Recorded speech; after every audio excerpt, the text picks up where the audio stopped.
Hello friends, मैं अभिजीत कुमार दुबे समृद्धि IAS के YouTube channel पे आप सभी का हार्दिक स्वागत करता हूं, अभिनंदन करता हूं दोस्तों।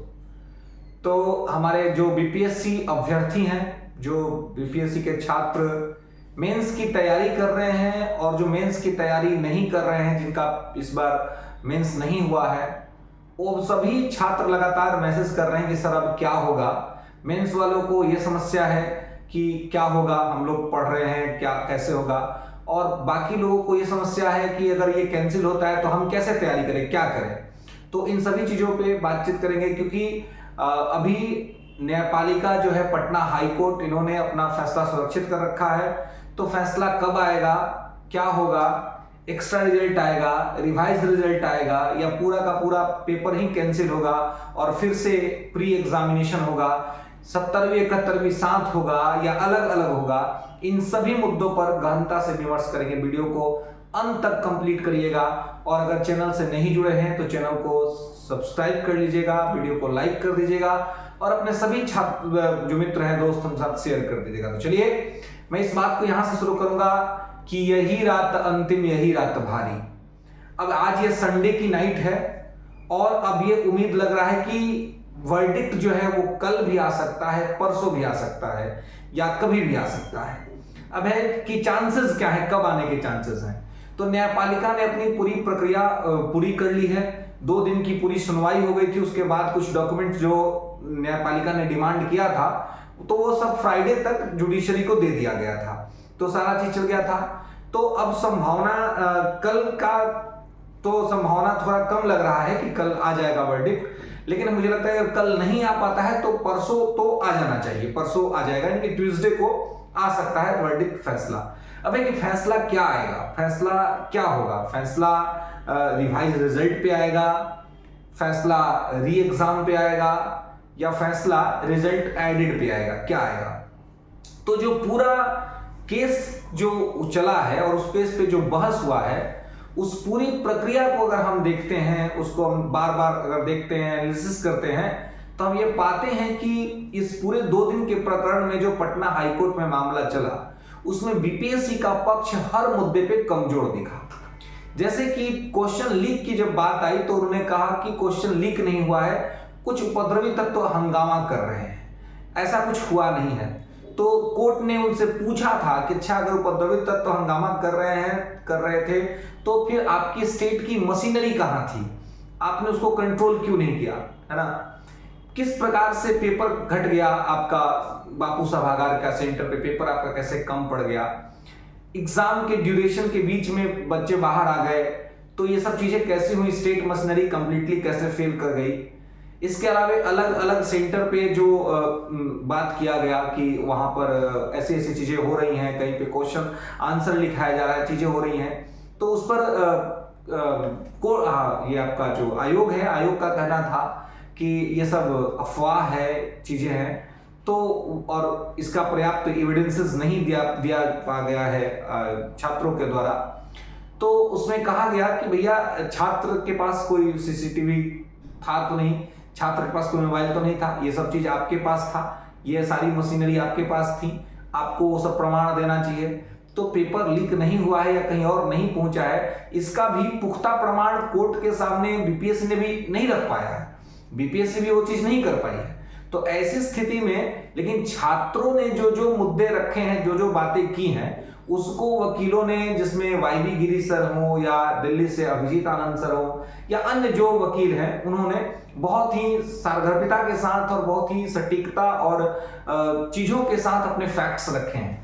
तो इन सभी फैक्ट्स को और बीपीएससी के कमजोर पक्ष को, बीपीएससी का पक्ष बहुत मजबूत नहीं था कोर्ट के अंदर में, और हर मामले पर वो डिफेंसिव दिखी, मतलब कि अपने आप को बचाव करते हुए दिखी। लेकिन जो छात्रों के पक्ष के लॉयर थे, ये हर मुद्दे पर आक्रामक दिखे, ये एग्रेशन में थे, aggression in the sense of कि इनके पास फैक्ट्स था, इनके पास एविडेंसेस थे और इनके पास जवाब था, आंसर था, हर जो एलिगेशंस लगा रहे थे उसके आंसर्स था। लेकिन बीपीएससी पर जो एलिगेशन लग रहा है उसका आंसर ना उनके पास तब था, ना उनके पास अब है, और वो कोर्ट के सामने भी पर्याप्त एविडेंसेस नहीं दे पाए हैं। इससे ये बात स्पष्ट हो जाता है कि पक्ष तो बीपीएससी का कमजोर रहा है कोर्ट के सामने। अब है कि क्या तो इस चीज को देखते हुए हम इस बात के लिए आशान्वित तो हो सकते हैं कि हमें री एग्जाम मिलने वाला है, या फिर एडेड रिजल्ट आएगा, या फिर एक्स्ट्रा रिजल्ट रिवाइज रिजल्ट आएगा। तो देखिए, मैं शुरू से ये बात कह रहा हूं कि जिस प्रकार से चीजें हुई हैं और चीजें हैं उसे तो री एग्जाम होना चाहिए, क्योंकि री एग्जाम ही एक ऐसा मसला है जिससे ये तय हो जाता है, जिससे ये निश्चित हो जाता है कि इसके बाद इस पर कोई विवाद नहीं होगा, इस एग्जाम में कोई विवाद नहीं होगा। हालांकि मैं शुरू से कह रहा हूं कि री एग्जाम विथ इन्वेस्टिगेशन, री एग्जाम जो है वो जांच के साथ है। एक तो जांच कराया जाए ताकि भविष्य में ऐसी कोई भी गलती या ऐसा कुछ भी करने का स्कोप बीपीएससी के पास न रह जाए। तो री एग्जाम अगर आता है तो जो भी बहुत सारे छात्र हैं जिनका प्री हुआ है वो भी चाहते हैं कि री एग्जाम हो जाए। तो ऐसे में जो बहुत सारे छात्र चाह रहे हैं कि री एग्जाम आ जाए, तो उनकी बातों को भी ध्यान देना पड़ेगा, और कि भाई उनका रिजल्ट हुआ है फिर भी चाह रहे थे, क्योंकि ये पूरी प्रक्रिया केवल प्रिलिमिनरी की नहीं है। अगर गलत तरीके से कोई लोग प्री पास किए होंगे तो फिर वो मेन में भी होगा, फिर वो इंटरव्यू में भी होगा, यानी कि एंड ऑफ द टाइम एक तो अयोग्य अकुशल लोग अधिकारी बन जाएंगे, और दूसरा जो इसका सबसे बड़ा नुकसान होगा वो ये होगा कि इतनी बड़ी वैकेंसी जो कि बीपीएससी के इतिहास में पहली बार आई है, उस वैकेंसी का लाभ वंचित कमजोर पक्ष को न मिल पाएगा। जो मध्यम वर्ग के विद्यार्थी छात्र हैं उनको नहीं मिल पाएगा। तो ऐसे में अगर ये री एग्जाम आता है तो एक निष्पक्ष शुद्ध जो है पवित्र परीक्षा एक बार फिर से होगा, जिसमें एक्चुअल कंपटीटर्स होंगे और यहाँ पे जो मेरिट होगा वो पास होंगे। तो ऐसे में तो मैं छात्रों से ये कहूंगा कि आप जरूर अपनी प्रिलिमिनरी की तैयारी को ध्यान से ये करिए, क्योंकि इस बार का अब जो प्री होगा वो प्री पहले वाला जो 67वीं का प्री है वैसा प्री नहीं होगा। तो इसलिए इन चीजों को भी आपको ध्यान रखना होगा, याद रखना होगा। इसके अलावा मैं आपको ये बताना चाह रहा हूं कि एडेड रिजल्ट की बातें चल रही हैं कि एडेड रिजल्ट आ जाएगा। एडेड रिजल्ट आएगा तो संभवतया ये है कि अगर एडेड रिजल्ट आता है तो संभवतया ये मामला फिर जो है सो कि आगे चला जाएगा, ये सुप्रीम कोर्ट जाएगा।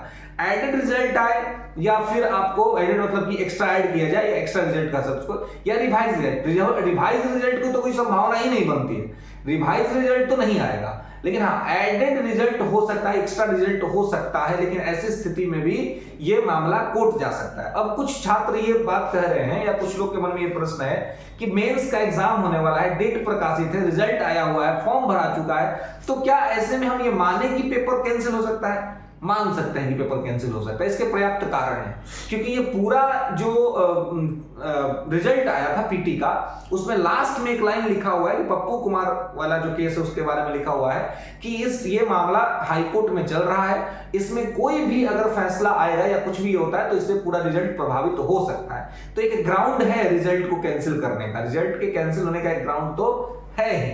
तो ऐसे में कैंसिल हो सकता है। तो इसलिए आप मान के चलिए कि ज्यादातर हम लोग चूंकि इस बात की आशा करते हैं कि जज साहब इसको जो है इसको सीरियस लेंगे और इसको कैंसिल करेंगे इन्वेस्टिगेशन के साथ, और री एग्जाम मिलेगा।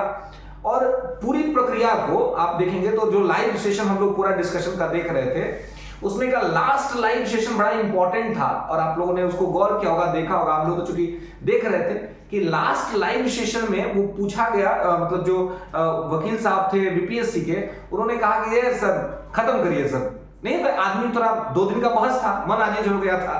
तो जस्टिस सर जो थे, जस्टिस महोदय, वो थोड़े मुस्कुराए। तो हमारे पक्ष के जो वकील साहब थे उन्होंने क्या कहा, उन्होंने कहा कि हाँ सर री एग्जाम कराइए, खत्म करिए, री एग्जाम कराइए और खत्म करिए।